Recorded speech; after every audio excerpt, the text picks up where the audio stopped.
Hello, you've reached the Identity 5 Psychology Office. Today we're analyzing Vincent Hunter, also known as the Dentist.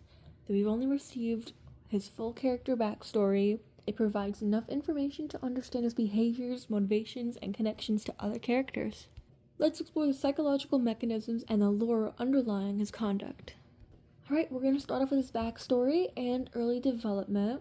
So Vincent Hunter's early life shaped much of his psychological makeup. His father was a tooth drawer, mother passed away when he was young. His father's emotional reticence contributed to Vincent's quiet, introverted personality. He did experience social isolation and bullying during school, compounding early trauma. He was bullied, everything like that. Yeah. Also to note, he lacks normal perception of pain, which may influence his coping and risk assessment behaviors. Later on, Finsen did move to England for medical education, eventually becoming a pediatric dentist and researcher. Despite an early interest in lens and light studies, he pursued dentistry due to the lack of practical applications for his original research. Now, it is also an important thing to note that he was based off of Niels Ryberg Finsen. He was a historical Danish physician, and he did win the Nobel Prize for his work in using light radiation to treat diseases and bacteria.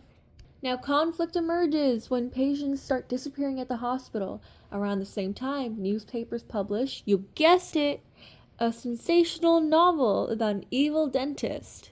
I wonder who wrote that. Anyway, this angers the townspeople, and Finsen is cast as a villain and ultimately thrown into a swamp. Now, was he wrongly accused, or were his actions morally ambiguous?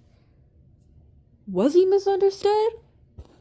Now, as Orpheus being the novelist, and Finsen being a hunter, who are mostly victims, it's more than likely he was misunderstood. Now, some things to note as well are that nearby townsfolk would mention seeing him drag garbage bags outside at night to the swamp. He is connected to the Sacred Heart Hospital. He was suspected of experimenting on patients, causing the disappearances of patients. It was said that he disposed of the victims in the swamp. Doesn't scream victim to me yet, Finsen. Unfortunately, once asked about it, the dentist refused to speak or admit any of his connections to the missing patients and demanded to be allowed to return to perform surgery. The crowd became angry, and this was where he was drowned in the swamp. But what if Finsen was just taking out the garbage and they weren't bodies? Maybe he was used as a scapegoat, right? Right? Now we have our connection to Leo. Finsen is explicitly connected to Leo via in-game lore.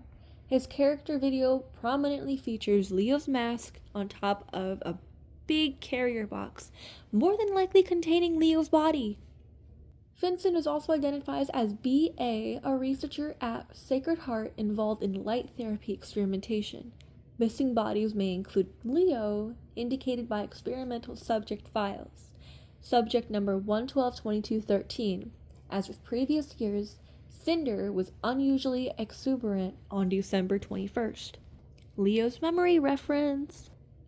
Now, the connections to Sacred Heart Hospital. As a practitioner at Sacred Heart, Vincent's behaviors are ambiguous. He allegedly experimented on patients, allegedly caused disappearances. Locals did report seeing him move suspiciously at night with those garbage bags to the swamp. Now, while he was a victim of social scapegoating, his actions as a dentist, particularly hiding experiments, suggest a complex interplay between moral reasoning, protective behavior, and the socially condemned conduct. Now, we do know the dentist's swamp song plays in, I believe, hide and seek. Now, song in Identity 5 references the evil dentist as a cautionary tale to keep children away from the hospital. Children, don't stray. This is no place to play. The evil dentist will take your teeth away.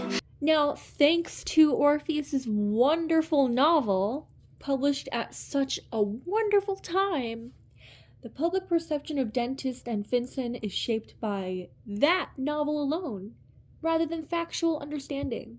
This mirrors real life phenomena where social narratives create moral panic, impacting psychological states of individuals and self perception. This comes into play at the reason why, his arm is belted down. He doesn't trust himself after being, zombified from the swamp or whatever. Finsen's awareness of his own dangerous impulses and attempts to restrain himself highlight an internalization of social judgment. Alongside his protective instincts, he does not want to hurt anybody. Now let's look at the clinical part. Alright, we got trauma and early loss equals introversion and low pain perception. Self-restraint and moral responsibility is why he's belting his infected arm to prevent harm. Protective behavior toward children equals ethical conflict versus societal perception. Social mislabeling equals external judgment influencing internal guilt. Now, historically speaking, I believe this is 1890, because this does take place with Leo's story. During this time, many dentists or doctors perform experiments on dead bodies. He must have been experimenting on Leo for that reason. This is how medical practitioners would get their research in. Ultimately, Finsen was punished more for being associated with fear than for his actual evil acts. I think he was very misunderstood. He did die a bizarre, unfair death. I think he was used as a scapegoat. But yeah, that's basically all we have on Finsen right now. Let me know what you guys think. Do you think he was misunderstood? Is he like insane and guilty? What do we think? And who would you like to see a video on next?